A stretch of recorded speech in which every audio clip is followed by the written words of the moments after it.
As I just looked back, I saw my father behind me, and my daddy took and run. Hey, see race. He chased me. Hello guys, welcome back to my channel. If you're a returning subscriber, if you're new here, welcome. Please hit that subscribe button, okay? Thank you for stopping by. My name is Tarila and I put out videos about education, teaching in Nigeria, beauty sometimes, lifestyle, vlogs, and everything fun. So welcome. Okay, so today I'm just going to be giving you guys a quick story time about when I was a teenager and I was very unruly. I always got into trouble. I don't even know what it was, but like I was a problematic teenager as far as I'm concerned. I gave my parents a tough time. So as a teenager, I got into trouble a lot, right? But there are 3 occasions that I remember very vividly. So I'll start with the first one. Please, if you guys are hearing hammering, I've tried my best to get away from the noise, but it's not working. So please try to ignore the noise and focus on my voice. I'm also going to try to project a lot more. So on this particular day, right, there wasn't anything really happening in school. You know that period when you're done with your exams and maybe you guys are just hanging around doing sports and other like extracurricular activities, right? So it was that kind of period at school and I didn't just feel like going to school. But then the class that I was in, they were doing extra classes for an exam, so we were actually supposed to be in school, but it's not like we're really doing stuff. So I didn't feel like going to school, right? And then on the estates where my secondary school was or is, I had other friends there who attended other schools and their own schools were on holiday at this period. So I was like, okay, you know what? I'm not going to say anything to my parents. I'll dress up like I'm going to school. So I got dressed in my uniform at 7 o'clock. I went out of the house as usual, like I was going to school, but I didn't go to school. I went to a friend's house. Now in that her house, like her other friends were there, classmates were there, boys were there, girls were there. Like everybody was just chilling. It wasn't like a party or anything. Like everybody was just chilling, basically. So I went there and I stayed there the whole day. This was a Friday. And then on Monday, the following week, I didn't go to school again. I still went to that same house to go and chill. And then what happened was a friend of mine, a classmate of mine in my own school had called my mom. That, "Mama, how is Benita? What's going on? We've not seen her for 2 days. Is she okay?" That's how the bubble burst. That's how, I don't know how my parents knew that I was in this particular house, but then there was just a knock on the gate. And unfortunately, I'm the one who went to open the gate. And my dad was right there waiting for me. And he was just looking. I was like, "Hey, today, not today. You don't go, escape." I just quietly went inside, carried my bag, wore my uniform back because by the time he came, of course, I wasn't wearing my uniform. I changed back and then I followed him home. And then when we got home, he gave me space. He was like, "Enter." I said, "No, Daddy, you enter first." And it was funny. I don't even remember if I was flogged that day or if I was punched. I think I got a few slaps from my mom, but my dad didn't really used to beat me. It was just on one occasion and I'm coming to that. So I was grounded, of course. My phone was taken away from me. I wasn't allowed to have friends over. I wasn't allowed to go out to see friends. Now, because I have coconut head, I don't used to hear word. Another occasion, that was the period where Facebook was coming alive. And then there was this boy that was always chatting with on Facebook. So he sent me a message. Now, of course, I still had access to the computer at home. So I used to sneak and go on Facebook. So he sent me a message and he was like, "Oh, I'm coming to your estate. Are you around? Let's hang out." I was like, yeah, come. I was grounded though. I said, "Yeah, sure. I'll see you, no problem." Now, at this point, I had some savings. So I went to buy that small Nokia phone. I think at that time it was like 2,000 naira. So I bought that small Nokia phone. I put a new SIM inside and I was communicating with this boy. So he was like, "Okay, I'm on my way to your estate now." I said, "Come, no problem." So I started thinking that, what will I do? How will I get out of this house? So I called one of my very good friends that period, Oyinda. I was like, "Oyinda, come to the house. Come, just come." And she was like, "Are you not grounded?" I was like, "Don't worry, just come. So she came to the house and my dad was like, "You're grounded. You're not supposed to be receiving friends." I was like, "Oh, Daddy, now, but she's already here now, just a few minutes." So Ina sat down and she was now giving me eye like, "What's up?" So I was like, don't worry, I have a plan." So after a few minutes, Oinda was like, she's going home. And I said, "Daddy, let me just escort her now. It's not nice that my friend keeps to see me and I'll just leave her like that." My dad now counted some houses on the street. 1, 2, 3. You see that third house? Don't pass there. when you get to that third house, turn back and come home now. I said, yes, sir. Okay, so my secret phone, I put it in my pocket, and off we went.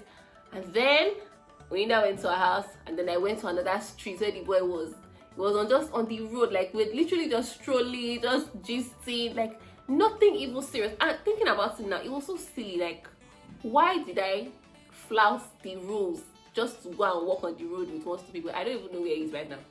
Anyways, so I went, we're strolling, we're gisting, you know, and then at this point, of course, my dad was already looking for me. My mom had gotten back and she was already looking for me.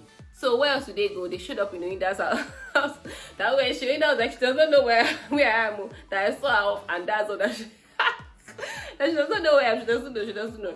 But my mom did not believe her, so she kept on pressing. That where am I? That she knows where I am. So Oinda was like, okay, let her call me. So my mom was like, so she has a phone. Okay, give me the number. So my mom was calling. I saw the number. I said, Oinda, traitor. So, of course, I didn't pick up. And I told the boy, see, I'm going home. This was like maybe around past 5 or 6. I can't remember. I went home.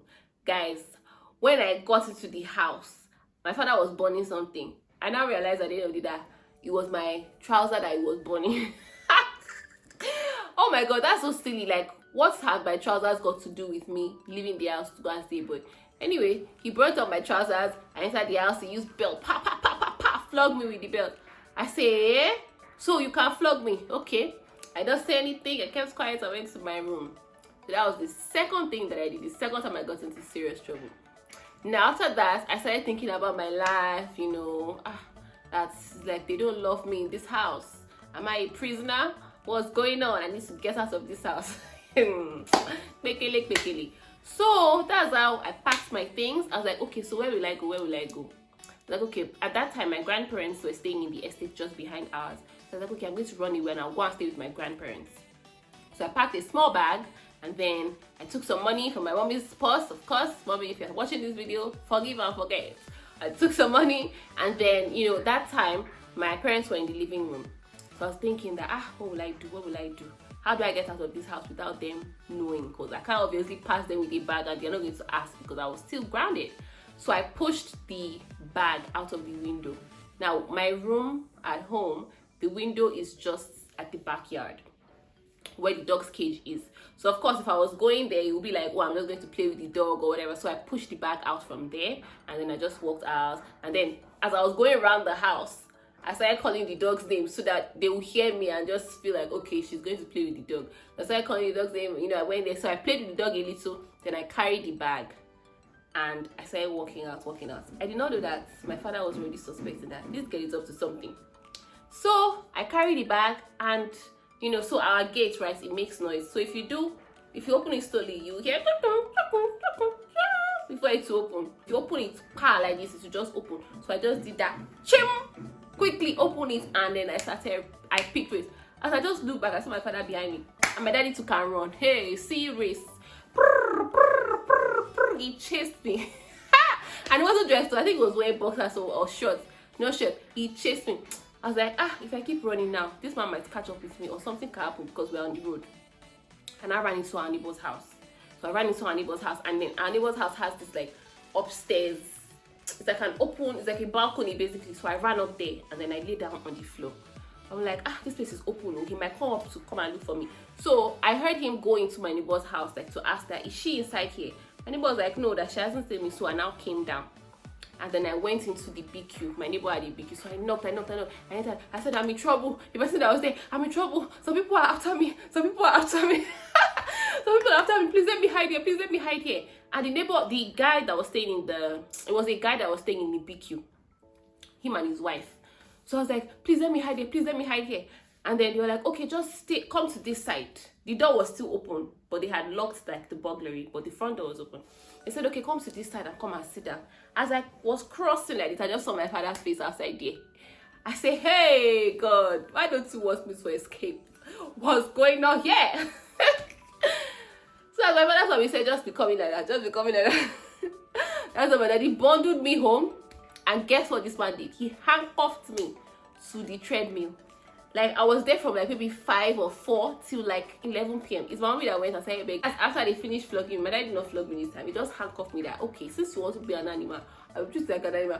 Handcuffed me there. My mommy, of course, came and gave me some slaps again and left me there.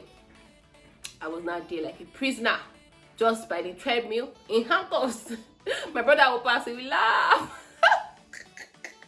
When it was like past 10 or 11, my mom now went to beg my dad, okay, please, they should just release me. That she sure I've learned my lesson, that she should just release me. He should have released me. I went to go and sleep. I thought about my life. I said, this thing is not even worth it.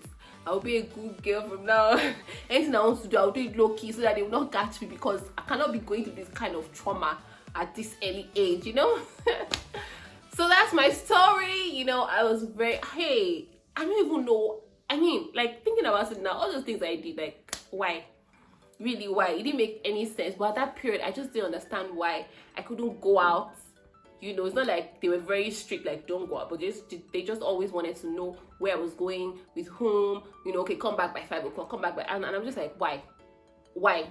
You know how teenagers are now. Teenagers are like, oh, I'm an adult, but you're not really an adult, you know, you're still a child, but not really a child, you get. And like, they just want their freedom and stuff. So I think that was just the phase that I was at, and I got into a lot of trouble. These are just the ones that really stand out, that sometimes they play back in my head and I'm like, wow, I can't believe I did this. So yeah, I hope you guys enjoyed my story time. As usual, give this video a thumbs up if you liked it. I'm sure you liked it now. Give it a thumbs up, okay? Subscribe if you haven't done so already, and turn on the notification bell. Turn on the notification bell so that you will know when I release a new video. Thanks for watching. Bye.